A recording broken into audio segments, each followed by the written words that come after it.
Buenos días, estamos aquí una vez más dentro del Museo de la Evolución Humana con la pieza única. Mi nombre es Silvia y formo parte de la plantilla de educadores del museo. Hoy vamos a hablar del motivo de la discordia, que forma la pieza principal de la expo temporal que tenemos ahora mismo en la planta 1 del museo. Como pueden ver, el médico, el obispo y el pintor. Vamos a hablar del corazón. El corazón ha sido admirado dentro de la anatomía humana. Siempre se ha pensado, por ejemplo, los egipcios pensaban que ahí es donde residía el pensamiento. Ya Aristóteles dijo o pensaba que residía la vida, el principio de la vida, la inteligencia, también residía ahí el alma. El alma, por supuesto, era la parte principal del corazón. Y luego, poco a poco, fue evolucionando hacia los sentimientos. A partir de la Edad Media se representa las figuras sacras siempre el corazón. No siempre ha estado asociado al símbolo que conocemos hoy en día, porque, por ejemplo, en la prehistoria podemos decir que el símbolo que normalmente conocemos está asociado a elementos vegetales, pero poco a poco ha ido evolucionando hasta ese sentido. Bueno, pues el corazón fue el motivo de la discordia en el siglo XVI. Sí que hubo un momento en el siglo II después de Cristo que un médico de la antigua Grecia, Galeno, hizo un estudio anatómico y determinó que en el corazón la sangre pasaba de un lado a otro de las aurículas por una especie de poros. Esto se mantuvo hasta el siglo XVI. La medicina pasó por una época oscura en la que no era estudiada de forma anatómica, con lo cual quedó ahí un poco en el tintero y llegó en el XVI Vesalio. Vesalio era un médico belga que hizo un tratado de medicina fijándose en anatomía. Lo podemos ver aquí, tenemos las tres obras. Estas tres obras, pueden ver, De Humani Corpus Fabrica, es la obra de Vesalio. Sí que hizo una revisión anatómica, pero no se atrevió a ir en contra de esta teoría de Galeno de que la sangre iba de un lado a otro de las aurículas por una especie de poros. Sin embargo, un español, aquí estamos viendo la obra de Servet, en 1553 ya dijo que no, que realmente Miguel Servet lo que hizo fue conseguir la plaza de ayudante de anatomista, o sea, para hacer las autopsias que dejó Vesalio en París. Y determinó que no iban de un lado a otro por una especie de poros, sino que había una circulación menor o pulmonar. Esto también fue reflejado por un médico, por Juan Valverde de Amusco, 3 años más tarde, en 1556, en su libro. Este libro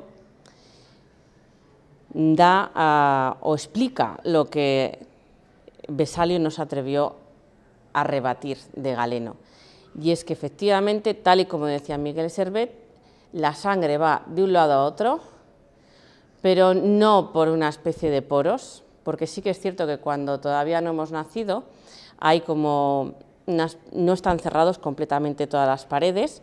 En el momento del nacimiento se cierran en la mayor parte de los casos.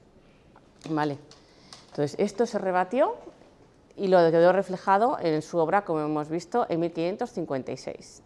Bueno, ahora nos encontramos en el interior de la expo. Estoy aquí entre la obra de Andrés Vesalio y de Juan Valverde de Amusco, y tenemos aquí a la pieza principal, que es un corazón que viene del Museo Anatómico de la Universidad de Valladolid. Lleva unos 200 años metido en formol y, como ven, está perfectamente conservado.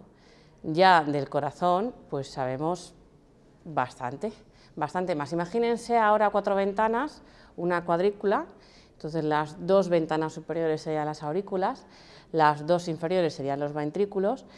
La sangre entra va hacia las aurículas, entraría por la vena cava, pasa con un impulso por una de las 4 válvulas y llega a la aurícula, pasa por otra válvula y llega al ventrículo, y de ese ventrículo derecho iría por la arteria pulmonar a hacer el cambio de dióxido de carbono por oxígeno.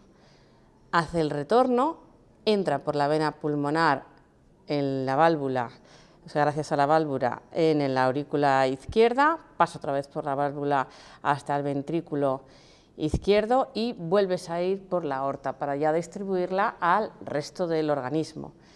El corazón, a pesar del tamaño que estamos viendo, en realidad no es muy grande, unos 200, 400 y poco, 425 gramos, tiene más o menos el tamaño de una mano cerrada, en un puño. Y se sitúa entre los dos pulmones, en el centro del pecho, detrás y levemente a la izquierda del corazón, a la izquierda del esternón, envuelto en una membrana de 2 capas, el pericardio.